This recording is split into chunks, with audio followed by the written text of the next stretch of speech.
نبی علیہ السلام سے ایک بندے نے نصیحت کے لیے عرض کیا تو آپ نے فرمایا کہ غصہ نہیں کرنا. اس نے کہا یا رسول اللہ کوئی اور نصیحت کریں. آپ نے فرمایا غصہ نہیں کرنا. وہ بار بار پوچھتا رہا تو نبی علیہ السلام نے ایک ہی نصیحت کی کہ غصہ نہیں کرنا. یہ انسان کے اندر جو غصہ آتا ہے جو انسان کو تباہی کی طرف لے جاتا ہے اس کے پیچھے یہی تو تکبر ہے.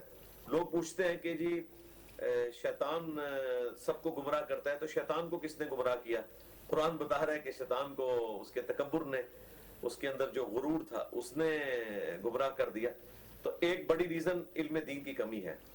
باقی جو چیزیں اللہ تعالیٰ نے آزمائش کے طور پہ دی ہیں جب انسان ان چیزوں کو آن کرنا شروع کر دیتا ہے اور سمجھتا ہے کہ میں ہی سب کچھ ہوں تو ظاہر ہے کہ اس کو شیطان برگلاتا ہے اور اس کو اپنے راستے پہ چلاتا ہے. اگر کسی شخص کو اللہ تعالیٰ نے دولت دی ہے تو اسے تکبر نہیں کرنا چاہیے.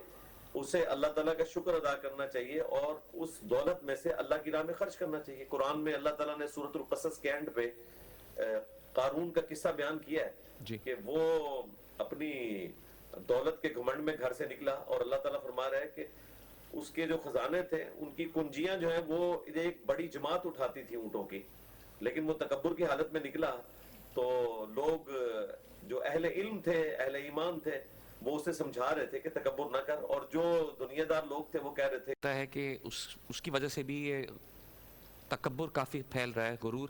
اور اکثر ایک جملہ سننے کو ملتا ہے, جب آپ نے غصے کی بات کی تو غصے میں اگر کسی سے لڑتا ہے تو یہ فکرہ بہت سننے کو ملتا ہے کہ تو جانتا نہیں ہے میں ہوں کون. جی اس سے تو تکبر اس کا جواب دینا چاہیے نا. یہی ایک تکبر پہ مبنی جملہ جو ہے وہ طاؤس تابی تھے عبداللہ ابن عباس کے شاگرد رضی اللہ تعالیٰ عنہ. تو طاؤس تابی جا رہے تھے تو حجاج ابن یوسف جو ہے وہ اس نے ان کو اپنی طرف متوجہ کیا تو انہوں نے کام نہیں دھرے. ظاہر ہے ایک ظالم حکمران تھا وہ. تو حجاج ابن یوسف نے ان سے کہا تو جانتا نہیں کہ میں کون ہوں؟ تو انہوں نے کہا میں خوب اچھی طرح جانتا ہوں کہ تم کیا تھے. پہلے ایک بے قدر پانی کے قطرے تھے تم, اور مرنے کے بعد تم ایک گلا سڑا مواد ہو گئے اپنی قبر کے اندر, اور پورا دن جو اپنے پیٹ میں تم غلاظت کا بوجھ اٹھائی پھرتے ہو وہ تو سارے جانتے ہیں. مجھے تمہاری حقیقت پتہ ہے سٹارٹ سے لے کے اینڈ تک. واہ خوبصورت بات. اچھا ہم کہتے ہیں کہ یہ ایک بہت بڑی اخلاقی برائی بلکہ بیماری ہے تکبر. تکبر ایک انسان کی روحانیت کو کیسے متاثر کرتی ہے, پھر یہ آپ کے معاشرتی تعلقات یا رشتوں کو کیسے اثر انداز کرتی ہے؟ دیکھیں رشتہ داری میں تو میں نے دیکھا ہے قریبی رشتہ دار بھی ایک دوسرے سے ٹوٹ جاتے ہیں اسی تکبر اور غصے کی وجہ سے. ظاہر ہے دونوں انٹر ریلیٹڈ چیزیں ہیں. اگر کسی نے آپ کے ساتھ کوئی برائی کی ہے تو آپ اس کے ساتھ اچھائی کریں, یا ایٹ لیسٹ اچھائی نہیں کر سکتے تو برائی کا کام تو نہ کریں. صحیح مسلم میں حدیث ہے, ایک صحابی نے کہا یا رسول اللہ صلی اللہ علیہ وآلہ وسلم اگر میرا رشتہ دار مجھے کوئی تکلیف دیتا ہے تو کیا پھر بھی میں اس کے ساتھ صلہ رحمی کروں؟ تو آپ نے فرمایا یہی تو صلہ رحمی ہے. اگر وہ تیرے ساتھ خوش اخلاقی سے پیش آتا ہے, تیرے ساتھ اچھے معاملات کرتا ہے اور اس کے بدلے میں تم اس کے ساتھ صلہ رحمی کرتے ہو تو یہ صلہ رحمی نہیں ہے. صلہ رحمی یہ ہے کہ اگر وہ تمہارے ساتھ برا سلوک کرے تو تم اس کے ساتھ اچھا سلوک کرو. تو دیکھیں کہ لوگ چھوٹی چھوٹی بات کے اوپر ناراض ہو جاتے ہیں, اور مجھے بڑی حیرانگی ہوتی ہے ہمارے پنجاب کے معاشرے کے اندر تو لوگ اپنے آباء و اجداد کے غصے کو بڑے آنر کے طور پر پریزنٹ کرتے ہیں کہ جی ہمارے ابا جی تو اتنے غصے والے تھے, ایک دفعہ اپنے ایک رشتہ دار کے گھر گئے تو اس نے اچھے طریقے سے ان کو پوچھا نہیں, پوری زندگی پھر اس کے گھر میں داخل نہیں ہوئے. اور اس چیز کو وہ ایک بڑائی کے طور پہ بیان کر رہے ہوتے ہیں, ایک تکبر کی بات کو. یہ کوئی بڑائی والی بات نہیں ہے. یہ ایک مسلمان کا ایٹیچیوڈ ہی نہیں ہے کہ اگر آپ کے ساتھ کوئی برائی کا سلوک کرتا ہے تو آپ اس کے ساتھ برائی کا سلوک کریں, بلکہ آپ کا کام ہے کہ آپ اس کے ساتھ پازیٹیو سلوک کریں. اور میں آپ کو یعنی اللہ تعالیٰ کے فضل و کرم سے بغیر کسی تکبر کے یہ بتاؤں کہ یہ جتنی باتیں میں کر رہا ہوں میں اندر سے کر رہا ہوں, میں عامل ہوں اس کے اوپر.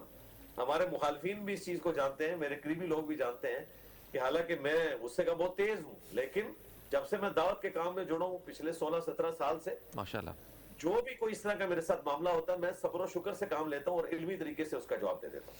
اچھی بات. علی بھائی ایک چیز میں پوچھنا چاہتا ہوں کہ ہم نے بات تو کر لی کہ تکبر کیا ہے, غرور کیا ہے. اگر کسی انسان کو احساس ہو کہ یار میرے اندر غرور پیدا ہو رہا ہے, وہ اس پہ قابو کیسے کر سکتا ہے, اسے ختم کیسے کر سکتا ہے؟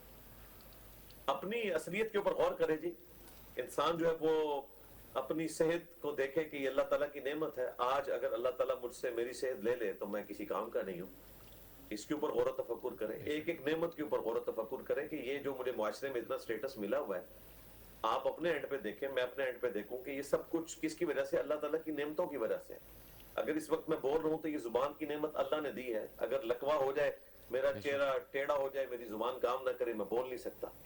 اور اگر میں تعلیم حاصل کر چکا ہوں یا مسلسل پڑھتا ہوں تو ان آنکھوں کی نعمت کی وجہ سے میں اللہ تعالیٰ کا شکر ادا کروں، اور پھر میں معاشرے میں ان لوگوں کی طرف بھی دیکھوں۔ خصوصاً میں تو اپنے اسٹوڈنٹ سے بھی یہ کہتا ہوں، آپ کی آڈینس سے بھی کہوں گا کہ آپ کو موقع ملے نا تو وقتاً فوقتاً آپ نا ہاسپٹلس کا چکر ضرور لگایا کریں، خصوصاً ایمرجنسی کا۔ ویسے ہی ایک دفعہ تھوڑی دیر کے لیے چلے جائیں اور وہاں جا کے دیکھیں کہ کتنے طاقتور لوگ کس حالت میں پڑے ہوئے ہوتے ہیں۔ کسی کا ایکسیڈنٹ ہوا ہوا ہے، کسی کو اچانک ہارٹ اٹیک ہو گیا ہے، وہاں تو ایک سمجھ لیں منی قیامت برپا ہوتی ہے۔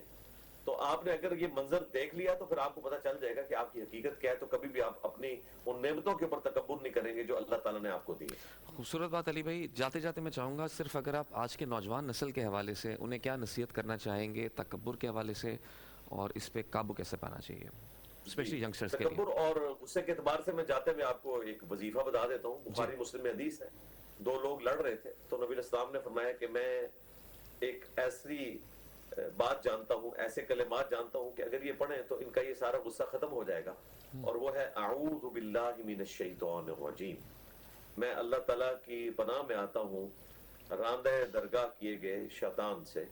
ظاہر شیطان بھی راندہ درگاہ ہوا تھا تکبر کی وجہ سے، غرور کی وجہ سے، حتیٰ کہ وہ غصہ کر گیا اور اس نے کہا کہ میں اولاد آدم کو ورگلاؤں گا جس طرح ان کی وجہ سے میں گمراہ ہوا۔ حالانکہ ان کی وجہ سے گمراہ نہیں ہوا تھا، اللہ تعالیٰ نے وہ آزمائش رکھی تھی کہ انسان کو خلیفہ بنایا اور وہ جیلس کر گیا، اس نے حسد بھی کیا، تکبر بھی کیا، غصے کا اظہار بھی کیا۔ اور ہمیں نبی اسلام نے فرمایا کہ جب کبھی ایسا معاملہ ہو تو پڑھنا ہے اعوذ باللہ من الشیطان الرجیم، یہ معاملہ۔ اور دوسرا، جب آپ کو غصہ آئے تو ایٹ لیسٹ اس جگہ سے باہر نکل جائیں۔ تیسرا، آپ اس وقت کم از کم اپنی زبان کو بند رکھ لیں تو انشاءاللہ آپ دیکھیں گے مستقبل میں کتنا فائدہ ہوگا۔ جو حدیث میں نے سٹارٹ میں بیان کی، نبی الاسلام نے فرمایا کہ طاقتور شخص وہ نہیں ہے جو اپنے دشمن کو پچھاڑ دے، طاقتور وہ ہے جو غصے کی حالت میں اپنے اوپر قابو رکھے۔ یہ ہے پہلوانی۔ پہلوانی یہ نہیں ہے کہ آپ یہ کہ میں تجھے دیکھ لوں گا، گالی گلوچ کریں، اور پھر بسا اوقات اس کے پھر غلط رزلٹ بھی ہوتے ہیں۔ آگے اگر کوئی کمزور آدمی ہے یا آپ سے زیادہ دماغ خراب والا ہے، وہ اندر سے گن نکالے گا، آپ کو ٹھوک دے گا۔ بالکل صحیح، بہت اچھا پیغام دیا علی بھائی۔ آپ سے اجازت چاہیں گے، کل پھر آپ سے ملاقات ہوگی، اپنا خیال رکھیے گا، دعا میں ہمیں بھی یاد رکھیے گا۔